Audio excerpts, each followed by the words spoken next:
po yung sasayangin. Bakit parang kabado-kabado ka ba? In-expect mo ba yung first round pick ka? Or... Actually, hindi ko po na-expect yung first round na ako po yung ano nila, yung nasa first choice nila.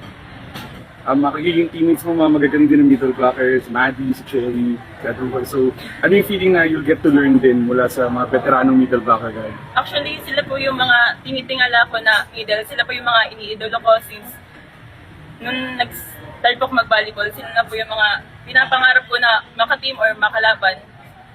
Yun na po yung mga middle na yun. Ano yung nilook forward mong matutunan kay coach natin? Kasi alam naman natin from starters to bench, grabe siya magtiwala sa players. Ano po, gusto ko pong matutunan kay Coach Dante yung kung paano niya po binibigyan ng chance yung mga player niya, tapos kung paano po siya magtiwala sa mga players. Congrats, Lorraine! Good luck! Good luck!